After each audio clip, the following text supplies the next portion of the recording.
राजेश के शरीर से जब लैलावती का शरीर टकराया तो राजेश ने अपने आप को स्वर्ग में महसूस किया। उसने लैलावती को बड़ी मजबूती से अपनी बाहों में भर लिया। लैलावती ने राजेश को 3 बोसे दिए तो राजेश बिल्कुल पागल हो गया। वो इतना मस्तूर हो गया कि उसकी समझ में ना आई कि वो कहाँ है और क्या कर रहा है। लैलावती ने 4था बोसा राजेश को और फिर अपना मुंह आहिस्ता आहिस्ता उसकी शह रग की तरफ बढ़ाने लगी। राजेश को लैलावती की बिगड़ती हुई शक्ल नहीं दिखाई दे रही थी। लैलावती ने जब अपना मुंह खोला तो 2 नोकीले और लंबे दांत खुद ब खुद ही बाहर आ गए। लैलावती ने राजेश की गर्दन पर अपनी गिरफ्त मजबूत करके एकदम अपने नोकीले और खौफनाक दांत उसकी शह रग में गाड़ दिए और चप्पड़ चप्पड़ की तेज आवाज के साथ राजेश का गरम गरम खून अपने मैदे में उतारने लगी। अस्सलामु अलैकुम दोस्तों, पेशे खिदमत है आज की हॉरर स्टोरी हवेली का खंडर एपिसोड नंबर 15। जब वो नारी लैलावती के करीब पहुंची तो लैलावती ने उसकी सुंदरता और उसके गुदराए हुए शरीर को देखकर तुरंत ही कोनत लगाया कि ये कोई कंवारी कन्या है। लैलावती उस कंवारी कन्या को नहीं पहचानती थी। लैलावती उसकी सुंदरता में ऐसी खोई कि उसे पता ही ना चला कि कंवारी कन्या उसके करीब से गुजरकर आगे बढ़ गई। जब वो लैलावती से थोड़ी दूर पहुंच गई तो तब लैलावती को होश आया कि ये मुझे क्या हो गया था। उसने सोचा कि चलो मैं इसकी सुंदरता में खो गई, लेकिन वो कन्या कहाँ खोई हुई थी जिसने मुझसे ये तक ना पूछा कि मैं कौन हूँ और इस वक्त कहाँ से आ रही हूँ या कहाँ से जा रही हूँ। अरे ये क्या, इस कन्या ने तो मेरी तरफ देखा तक नहीं। क्या मैं इतनी बदसूरत हूँ? नहीं, ये कुछ और ही चक्कर है। मुझे मालूम करना चाहिए कि ये कन्या कौन है और इस वक्त कहाँ जा रही है। ये ख्याल आते ही लैलावती भागकर उस कन्या के पास पहुंच गई। लैलावती ने उसके कंधे पर हाथ रखकर उसे रोक लिया। क्या बात है, मुझे क्यों रोका है तुमने? अरे सखी, गुस्सा क्यों कर रही है? मैंने तुम्हें रोका है, कोई गाली तो नहीं दे रही। मतलब की बात करो, मेरे पास ज़्यादा समय नहीं है। अरे वाह, तुम तो और गुस्सा हो गई, लैलावती ने मुस्कुराकर कहा जो है कि मतलब की बात करो। चल मतलब की बात कर लेती हूँ, पर पहले ये तो बता कि तेरा नाम क्या है। तुमसे मतलब। लैलावती को लड़की का यूं गुस्से होना बहुत अच्छा लग रहा था। उसने बड़े प्यार से लड़की के एक खूबसूरत नरमो मुलायम हाथ को अपने दोनों खूबसूरत नरमो मुलायम हाथों में पकड़कर कहा, अरे सखी, मतलब है तभी तो पूछ रही हूँ। तुमसे मेरा क्या मतलब हो सकता है? मैं तो तुम्हें जानती तक नहीं, पर फिर भी कुछ मालूम तो पड़े। इसका मतलब है कि तुम अपना नाम बिल्कुल नहीं बताओगी। क्या तुम यहाँ नई हो, यही समझ लो, लैलावती ने मुस्कुराकर जवाब दिया। अच्छा, तभी तो मैं कहूँ कि तुम मुझे क्यों नहीं जानती। मेरा नाम राजकुमारी सरस्वती है। क्या? राजकुमारी सरस्वती? क्या तुम वाकई राजकुमारी सरस्वती हो? क्यों, क्या तुम्हें कोई शक है? लैलावती ने गौर से लड़की के चेहरे की तरफ देखा तो उसके चेहरे पर शैतानी मुस्कुराहट फैल गई, क्योंकि लड़की की शक्ल बड़ी हद तक राजकुमार करनील सिंह से मुशाबत रखती थी। ये तुम मुस्कुरा क्यों रही हो? तुम्हें देखकर? मुझे देखकर? पर क्यों? ये तो मैं तुम्हें बाद में बताऊंगी। पहले तुम ये बताओ कि तुम जा कहाँ रही हो। मैं जहाँ भी जा रही हूँ तुम्हें इससे कोई मतलब नहीं होना चाहिए। तुम अपनी बात करो कि तुमने मुझे क्यों रोका है। लैलावती फौरन समझ गई कि राजकुमारी सरस्वती का दिमाग कुछ ठीक नहीं है, तभी तो ये इतनी रात को हवेली से बाहर निकली है, वरना इस वक्त तो राय सिंह नगर का एक बासी भी अपने घर से बाहर नहीं होगा। सरस्वती, मैंने समझा है कि तुझे सोते में चलने की बीमारी है, इसलिए मैंने तुझे रोका था। मुझे ऐसी कोई बीमारी नहीं है, पर तू ये तो बता कि तू कौन है और इतनी रात को किधर जा रही है।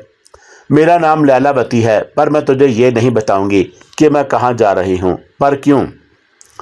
इसलिए कि तुमने भी मुझे नहीं बताया कि तुम कहाँ जा रही हो।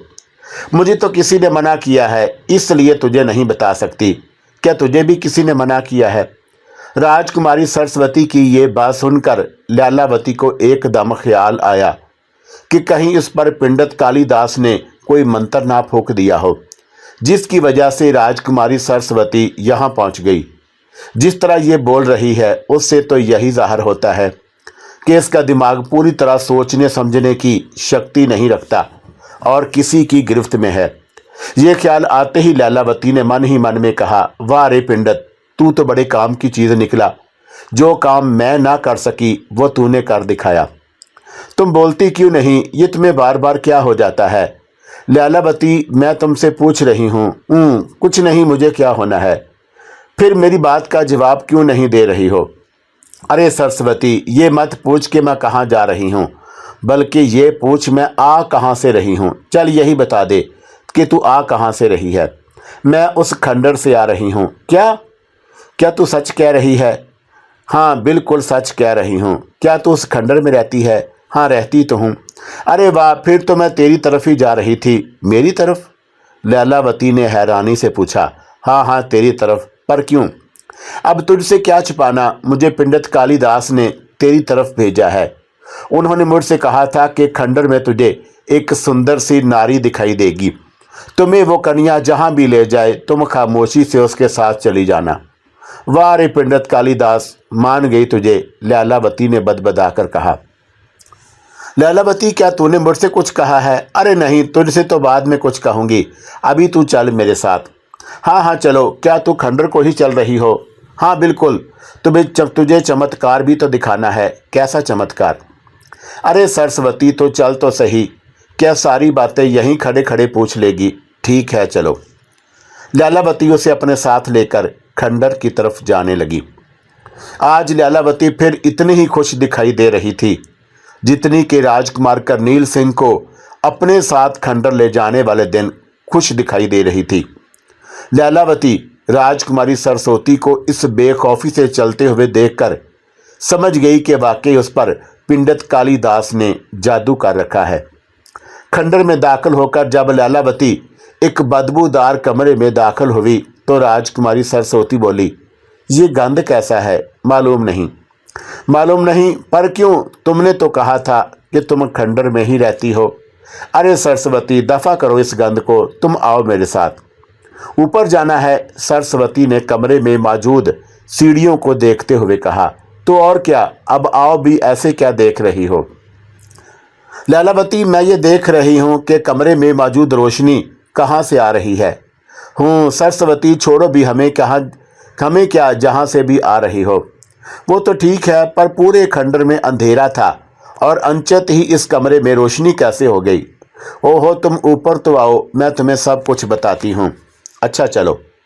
जब वो दोनों सीढ़ियाँ चढ़कर ऊपर एक कमरे में पहुँच गईं तो राजकुमारी सरस्वती ने बड़े हैरत से कमरे को देखकर कहा, अरे ये तो किसी राजकुमारी का कमरा दिख रहा है। क्या तुम्हें पसंद आया? बहुत। पर खंडर में इतना सुंदर कमरा? ये बात कुछ समझ में नहीं आई। अरे सरस्वती, सब कुछ समझ जाओगी, पहले यहाँ बैठकर थोड़ा आराम कर लो। इतना चलकर आई हो तो तुम बहुत थक गई होगी। हाँ, थक तो बहुत गई हूँ। वो क्या है ना कि मैं जहाँ भी जाती हूँ तो अपनी बग्गी में जाती हूँ। अच्छा, अगर मैं तुम्हें यहीं स्वर्ग में पहुँचा दूँ तो फिर कैसा रहेगा? क्या ठठोल कर रही हो? भला इस तरह भी कोई स्वर्ग में जाता है? तो क्या मैं ठठोल कर रही हूँ? और नहीं तो क्या। अच्छा, तुम ज़रा यहाँ बैठो, मैं तुम्हें बताती हूँ कि तुम यहाँ से कैसे स्वर्ग में जा सकती हो। अरे तुम कहाँ जा रही हो? जाना कहाँ है, बस ये सामने अलमारी तक। पर क्यों? तुम्हारे लिए सोमरस लाने। अरे मैंने नहीं पिया करती सोमरस, छोड़ो, वापस आ जाओ। लैलावती ने राजकुमारी सरस्वती की एक ना सुनी और अलमारी में से एक प्याला उठाकर दोबारा सरस्वती के पास पलंग पर आ बैठी। सरस्वती, ये सोमरस पियो, तुम्हारी सारी थकन दूर हो जाएगी। कहा जो है कि मैं सोमरस नहीं पिया करती। अरे तुमने ये सोमरस ना पिया तो मैं पंडित जी से तुम्हारी शिकायत कर दूंगी। अरे वाह, अच्छी ज़बरदस्ती है। तुम भला पिंडर जी से मेरी शिकायत क्यों करोगी? क्यों नहीं करूँगी? क्या तुम्हें पिंडर जी ने कहा नहीं था कि मेरी हर बात मानना? ऐसे तो नहीं कहा था, फिर कैसे कहा था? उन्होंने कहा था कि वो कन्या तुम्हें जहाँ भी ले जाए तुम खामोशी से उसके साथ चली जाना। इसीलिए तो कह रही हूँ कि ये सोमरस पियो और फिर मेरे साथ चलो। बिल्कुल। और अगर तुम ये सोमरस नहीं पियोगी तो थक जाओगी। ये क्या मुसीबत है लालावती, मुझे दो। राजकुमारी सरस्वती ने लालावती के हाथ से प्याला लेकर एक ही घूंट में उसे खाली कर दिया। अरे वाह लालावती, ये तो बड़ा मज़ेदार था। क्या ये सोमरस तुम्हारे पास और भी है? हाँ है तो, लालावती ने शैतानी मुस्कुराहट के साथ कहा। फिर एक पात्र और दो ना। हाँ हाँ, क्यों नहीं, लाओ ये पात्र मैं भर दूं। लालावती ने जब दूसरा प्याला भी राजकुमारी सरस्वती को लाकर दिया तो उसने वो भी एक ही घूंट में पीकर लालावती की तरफ मुस्कुराकर देखा, जैसे कह रही हो कि भगवान के लिए एक और पात्र दो ना। मगर लालावती बोली, अब और नहीं मिलेगा, इस तरह तो तुम सारा पेट तुम्हारा फट जाएगा। कुछ नहीं होता लालावती, क्या तुम मेरी सखी नहीं हो? लालावती के दिए हुए दो प्याले पीकर राजकुमारी सरस्वती बिल्कुल बदमस्त हो गई। वो बहकी बहकी बातें करने लगी। लालावती ने करीब रखे हुए दिए को फूंक मारकर बुझा दिया और राजकुमारी सरस्वती को अपने पहलू में खींच लिया। राजकुमारी सरस्वती तो पहले ही मदहोश थी, लेकिन लालावती ने उसके नशे को दो चंद कर दिया। वो लालावती के हाथों में तड़पने लगी। अगरचे लालावती को उसके साथ ज्यादा चूमा चाटी की जरूरत नहीं थी, लेकिन फिर भी वो उस गोहरे नासफ्ता से पूरा पूरा लुत्फ लेना चाहती थी। इसलिए लालावती ने अपने आप को और राजकुमारी सरस्वती को साड़ियों और ब्लाउजों की कैद से आज़ाद कर दिया। वो दो जल परियां थीं जिनके लिए ये हौज नुमा पलंग बहुत छोटा पड़ रहा था। बार बार किसी एक ना एक जल परी का कोई ना कोई सडोल अंग हौज के किनारे से बाहर आ जाता था, जिसे दूसरी जलपरी बड़ी महारत से समेट कर अंदर कर लेती थी। वो दोनों इस खूबसूरत हौज में एक दूसरे के खूबसूरत अंगों के साथ बड़ी खूबसूरती के साथ काफ़ी देर तक खेलती रहीं। आज पहली मर्तबा लालावती को इस खेल में बहुत मज़ा आ रहा था। जब वो दोनों पसीने पसीने हो गईं तो लालावती ने राजकुमारी की शाह रग पर अपना मुंह रखकर आहिस्ता आहिस्ता खोलना शुरू कर दिया। एक तरफ उसका मुंह खुल रहा था तो दूसरी तरफ उसकी शक्ल बिगड़ रही थी। जब लालावती एक डायन बन गई तो उसके खुले हुए मुंह से दो लंबे नोकीले चमकदार दांत बाहर झांकते हुए दिखाई देने लगे। लालावती ने राजकुमारी सरस्वती के सुंदर शरीर पर अपने हाथ की गिरफ्त मजबूत करके एकदम ही अपने लंबे नोकीले चमकदार दांत उसकी शह रग में गाड़ दिए। तकलीफ की शिद्दत से राजकुमारी सरस्वती का सारा नशा हरण हो गया। वो लालावती को अपने आप से अलहदा करने के लिए जोर लगाने लगी, मगर लालावती एक खतरनाक जोंक बन चुकी थी, जो चप्पड़ चप्पड़ की तेज तेज आवाज के साथ उसका खून बहुत तेजी से चूस रही थी। राजकुमारी सरस्वती चीख चीख कर लालावती की मिन्नतें कर रही थी, लेकिन लालावती पर उसकी मिन्नतों का कोई असर नहीं हो रहा था। राजकुमारी सरस्वती रो रो कर फरियादें कर रही थी, लेकिन उस मुक्तल गाह में कोई फरियाद रस नहीं था। वो तड़प तो बहुत रही थी, लेकिन उसकी तड़प देखने वाला कोई नहीं था। आखिरकार राजकुमारी सरस्वती के मुंह से चीखों की बजाय खर खर की आवाजें निकलने लगी। शायद खून उसके मुंह के रास्ते बाहर आना चाहता था और सांस उसके साथ टकराकर यह खर खर की आवाज पैदा कर रही थी। जब राजकुमारी सरस्वती का बिल्कुल आखिरी वक्त आ गया और उसमें जरा भी हिलने की ताकत ना रही, तो लालावती ने उसकी शाह रग में से अपने खौफनाक दांत निकालकर अपने सरहाने के नीचे से एक लंबी कटार निकाल ली, जिसकी नोक को लालावती ने राजकुमारी सरस्वती की तनी हुई छाती के दरमियान रखकर ऊपर से नीचे और नीचे से ऊपर 4-5 सीधी लकीरें खींची, जिनमें फौरन ही खून दिखाई देने लगा। खून की उन लकीरों को देखकर लालावती ने एकदम कटार को दस्ते तक राजकुमारी सरस्वती की छाती में उतार दिया। राजकुमारी सरस्वती ने कोई हिचकी ना ली और ना ही उसके मुंह से खून का एक कतरा तक बाहर आया। शायद वो कटार के अपनी छाती में उतरने से पहले ही मर चुकी थी। लैलावती ने उसके मुंह की तरफ देखा तो बड़ा अफसोस हुआ। ये अफसोस राजकुमारी सरस्वती के मरने का नहीं था, बल्कि उसके मुंह से खून की लकीर के ना निकलने का था। लैलावती ने सरस्वती की छाती से कटार निकालकर उसके जानों से साफ करके दोबारा अपने सरहाने के नीचे रखकर अपने लंबे लंबे नाखूनों से उसके चेहरे को नोचना शुरू कर दिया। जब वो राजकुमारी सरस्वती का चेहरा गर्दन समेत बुरी तरह नोच चुकी तो उसने राजकुमारी सरस्वती की लाश को अपने कंधे पर डाल लिया। कुछ देर बाद लैलावती खंडर से बाहर निकली और बूरा नदी की तरफ जाने लगी। जब वो बूरा नदी का पार पार कर गई तो फिर उसका रुख शमशान घाट की तरफ था। एक दरख्त पर बैठे उल्लू की नज़र जब एक नंगी पर पड़ी तो जिसके कंधे पर एक नंगी लाश पड़ी हुई थी तो वह अपने मुंह से एक अजीब सी आवाज़ एहे खेहे निकालता हुआ उड़ गया। शमशान घाट में लैलावती ने राजकुमारी सरस्वती की बरहना लाश को फेंका तो ढप की एक बहुत बड़ी आवाज़ पैदा हुई। लैलावती ने लाश की तरफ देखकर कहा, सरस्वती अब तो सीधा स्वर्ग में जाएगी। ये कहकर लैलावती शमशान घाट से मुस्कुराती हुई वापस मुड़ गई। सुबह सवेरे राय सिंह नगर के दो आदमी ये देखने के लिए शमशान घाट की तरफ आए कि आज रात खूनी ने कोई और खून तो नहीं कर दिया, तो आगे उन्हें एक औरत की लाश नजर आई। एक शख्स ने अपने साथ लाई हुई चादर को लाश पर डाला और दूसरा फौरन वापस भाग गया। थोड़ी देर बाद पूरे राय सिंह नगर शमशान घाट में जमा हो गया। हैरानी की बात यह थी कि किसी के घर से कोई औरत कोई लड़की गायब नहीं हुई थी, इसीलिए उन्हें समझ नहीं आ रही थी कि यह लाश किसकी है। दो तीन आदमी यही बात राजा बलबीर सिंह को बताने के लिए हवेली की तरफ दौड़े। गेट पर खड़े दरबार ने उन लोगों की बात राजा बलबीर तक पहुंचा दी, जिसकी वजह से ये बात पूरी हवेली में फैल गई। एक दासी जब यही बात बताने के लिए राजकुमारी सरस्वती के कमरे में गई तो आगे कमरा भाएं भाएं कर रहा था। वो समझी शायद राजकुमारी सरस्वती अपनी माता रानी साधना की तरफ गई है या राजकुमारी सुंदरमती की तरफ गई है। लेकिन जब उसने राजकुमारी सुंदरमती से पूछा तो सुंदरमती फौरन ही अपनी माता के कमरे में देखने के लिए चली गई।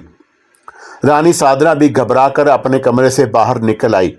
फिर तो पूरी हवेली में ये बात फैल गई कि राजकुमारी सरस्वती का कहीं कुछ पता नहीं चल रहा।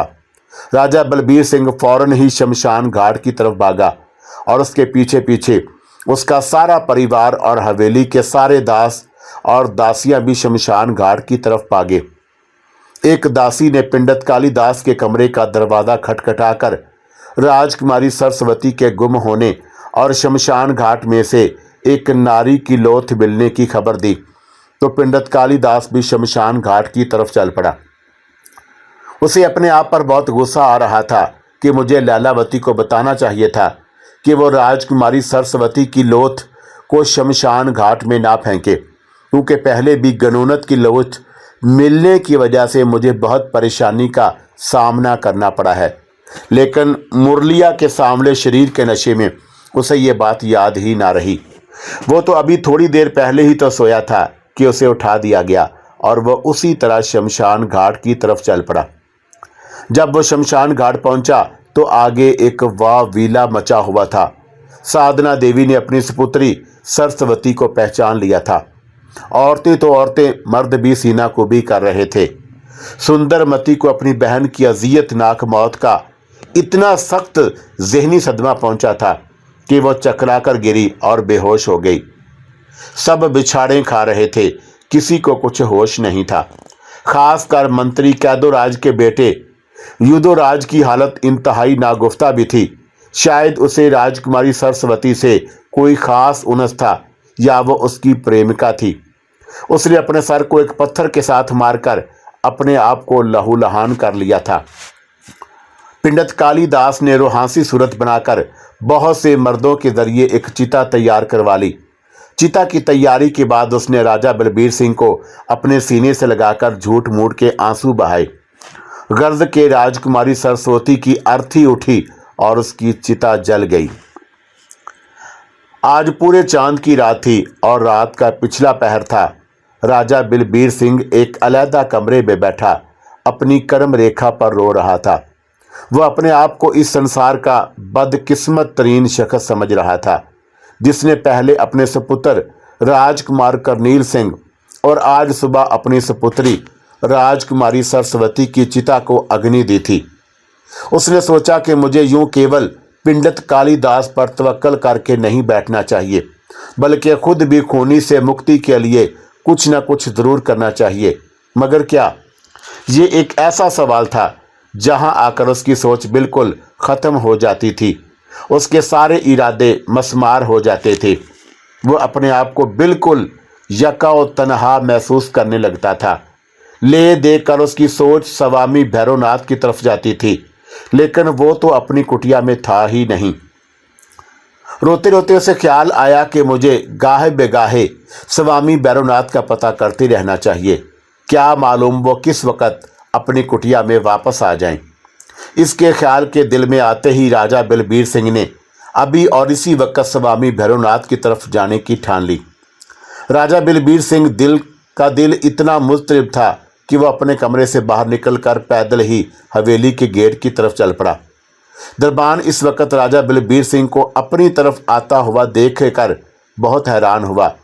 वो समझा कि शायद राजा जी ये देखने के लिए आ रहे हैं कि कहीं मैं सो तो नहीं रहा, क्योंकि पिछली रात राजकुमारी सरस्वती हवेली से बाहर चली गई थी और मुझे खबर तक ना हुई। पर इसमें मेरा क्या दोष? गेट तो दोनों ही बंद थे और उसे तो काली छाया उसके कमरे से ही कहीं ले गई थी। गेट पर पहुंचकर राजा बलबीर सिंह ने बगैर दरबान से कोई बात किए खुद ही कुंडी खोली और बाहर निकल गया। दरबान में इतनी जुर्रत ना हुई कि वो राजा बलबीर सिंह से इस वक्त हवेली से बाहर जाने की वजह पूछता, पर उसे हैरत ज़रूर हो रही थी कि राजा अपनी बग्गी के बगैर हवेली से बाहर क्यों गया है। बहरहाल वह मुस्तदी से गेट पर खड़ा पहरा देता रहा और उसने गेट को भी खुला ही रहने दिया। यानी उसने गेट खुला हुआ दरवाज़ा बंद ना किया कि क्या पता राजा जी किस वक्त वापस आ जाएं। गेट से बाहर निकलते ही राजा बलबीर सिंह का रुख स्वामी भैरवनाथ की कुटिया की तरफ था। काफ़ी देर के बाद वो कुटिया पर पहुंचा तो उसे कुटिया बिल्कुल खाली नजर आई, क्योंकि पूरे चांद की चांदनी में कुटिया अंदर तक साफ दिखाई दे रही थी, जिनमें एक मर्ग छाला और धूनी रमाने वाला बर्तन पड़ा हुआ दिखाई दे रहा था। उस बर्तन से हल्का हल्का धुआं उठ रहा था।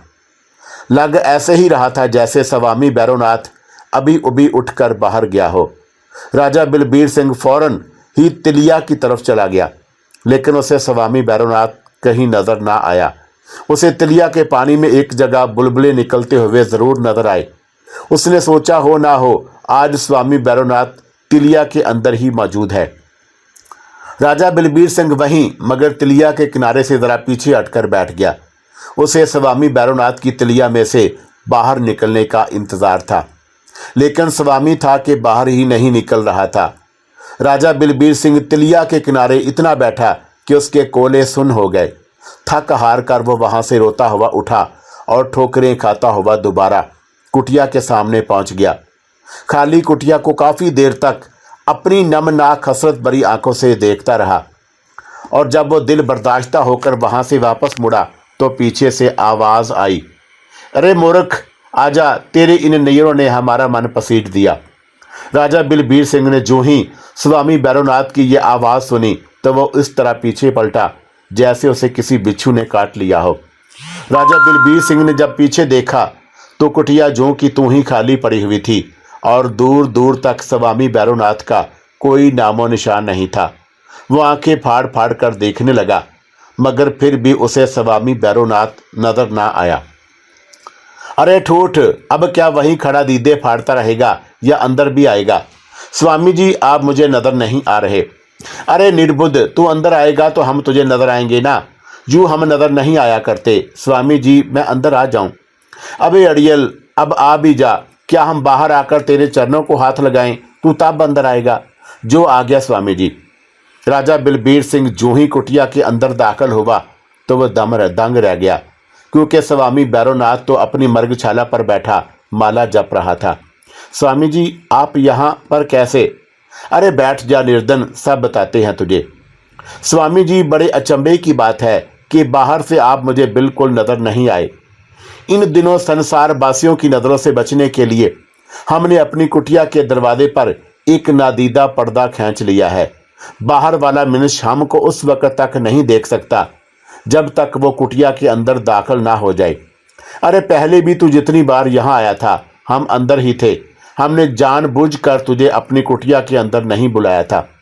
तभी तो स्वामी जी मैं भी कहूँ कि आप कहाँ चले गए हैं। स्वामी जी, हम पर कड़ी विपदा आन पड़ी है, कृपा करके उसका कोई उपाय निकालो और हमें इस विपदा से मुक्ति दिलाओ। स्वामी जी, आए दिन किसी न किसी का वध हो रहा है और खूनी हमें कुछ पता नहीं चल रहा। स्वामी जी, मेरे सुपुत्र करनील सिंह और सुपुत्री सरस्वती को भी उसी खूनी ने मार डाला है। मुझे बताइए कि यह सब कुछ कौन कर रहा है? कौन है जो पूरे राय सिंह नगर का बैरी बन गया है? अरे अब बंद कर यूं नारियों की तरह नीर बहाना, हम सब कुछ जानते हैं। तू अगर अपने सेवक को संदेशा देकर हमारी ओर ना भेजता तो हम कब के तेरी इस विपदा का उपाय कर चुके होते, परंतु राजा होकर भी तुझे स्वामियों से बात करना ना आया। बस स्वामी जी, अतावली में मुझसे बहुत बड़ी भूल हो गई जो मैंने अपने सेवक को आपकी तरफ भेजा। मैं मानता हूँ स्वामी जी कि मुझे खुद आपकी कुटिया पर आना चाहिए था, पर मैं एक मनुष्य हूँ और मुझसे ये भूल हो गई। चल, जो होना सा सो वो हो गया। अपनी प्रजा को कह दे कि किसी सूरत में भी वो अपने घरों में किसी बाहर की नारी को ना दाखिल होने दें।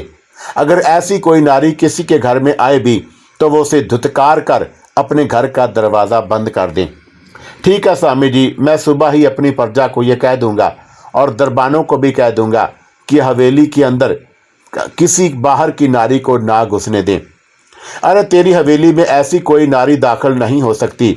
अब इस बात की तो बिल्कुल चिंता ना कर। पर वो क्यों स्वामी जी?